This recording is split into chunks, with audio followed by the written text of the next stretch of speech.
Ikaw? Gumamit ka ngayon? Oo. Wala naman siya amats eh. CBD siya eh. Ano yung CBD pa kayo? Research mo. Nung nagmamaneho ka, gumagamit ka rin. Gumagamit? Oo. Hindi ako tumitigil gumamit. Gumagamit ako araw-araw. Pagising ko hanggang matulog ako, kahit tumatay ako, gumagamit ako. Sinabi mo hindi ka daw pwedeng huliin dahil anong dahilan? Bakit? Because under the law, ha? Under the law of God sa Bible, you cannot touch me. I am God, I am Jesus Christ.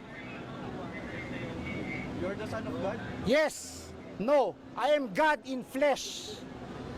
Paano mo nasabi, sir? Ha? Paano mo nasabi na you're a God? You're... I am untouchable. Pero sir, ano masasabi niya? Pinasasa na kayo ngayon. This is illegal. Kasi, You have nothing against me. You cannot touch me. I am Jesus Christ. sir, ano ba? Lahat kayo, lahat ng kaluluwa nyo akin. Anong religion niyo, sir? Wala akong religion. God lang, God. God. Wala akong religion. Kaano-ano niyo si Mama Mary? Nanay ko, I am the law. Bakit hindi godly? Ako nagde-decide, hindi kayo.